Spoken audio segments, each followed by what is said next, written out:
Welcome to EdTech Tuesday. I'm Jennifer Gibson. And I'm Rich Dixon. All right, today we're going to be looking at an app called Ask3.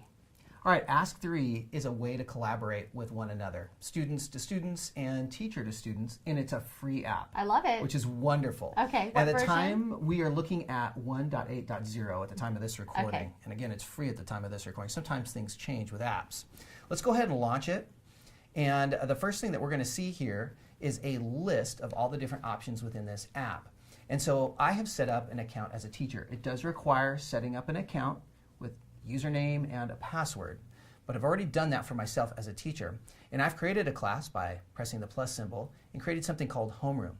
And then a 5-digit number is automatically generated for me. And we've seen this with some other apps, like whiteboard apps and whatnot, to be able to do this. So this is pretty common. What's nice, and the reason for this here, is that it provides a level of security. So Jennifer's got a student version set up on her iPad, which you won't see on your screen, but you'll see evidence of what she does on the screen that you're looking at. And so Jennifer will take a look at that 5-digit number, she enters it into her iPad, and then she has access to all of the content for our particular class.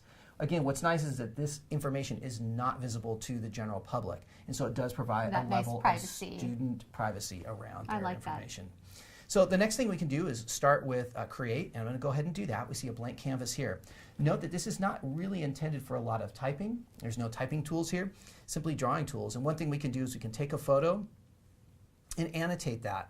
So for example, I'm going to go ahead and I'm going to grab an example of a parent newsletter that I might be working with another colleague, for example. Okay. So you can play this out in a lot of different scenarios. It could be images of a topic that you're teaching to your students, and you have your students work on that. But for this case, math problems. Exactly, math problems, lots of different things. So one of the things I can do is I can choose a color from down here in the paint bucket, and I'm going to go with a bright red here, and I can point here. Take a look at this, right? Yeah. And I can annotate off of there.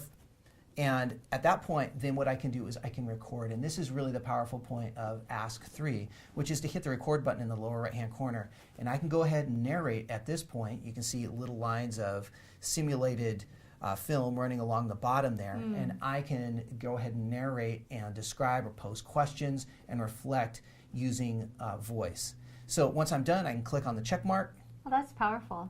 I can enter a title.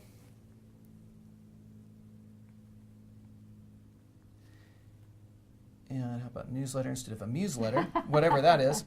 And then when we're done, I'm going to click upload in the lower right-hand corner of the screen here. And it's going to take a while, and it's going to upload. And we can see that it's uploading, still trying to, with the little gear icon near the iPad, the signal for Wi-Fi there. So that's going to go on and off. It doesn't take that long. It doesn't. Let's take a look at the bulletin board, because that's the next step. So for example, in bulletin board here, this is an example of all 3 of the different recordings that I have done. So the one I just did now shows up here, and I can press play, and it's going to have the opportunity for us at this point to listen to what was just created.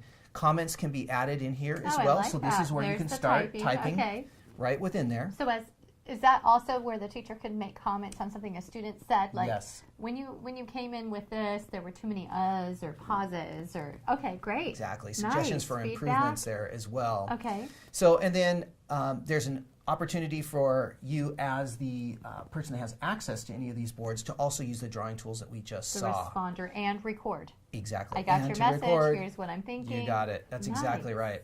So I'm going to go back there, and when I hit the trash can button, it doesn't erase what I just created, just on that previous sheet there. So I'm going to go back to the bulletin board. So it's really kind of a way for an entire class to collaborate around something. The more you collaborate, the more points you get. And so there's a little gamification going on here.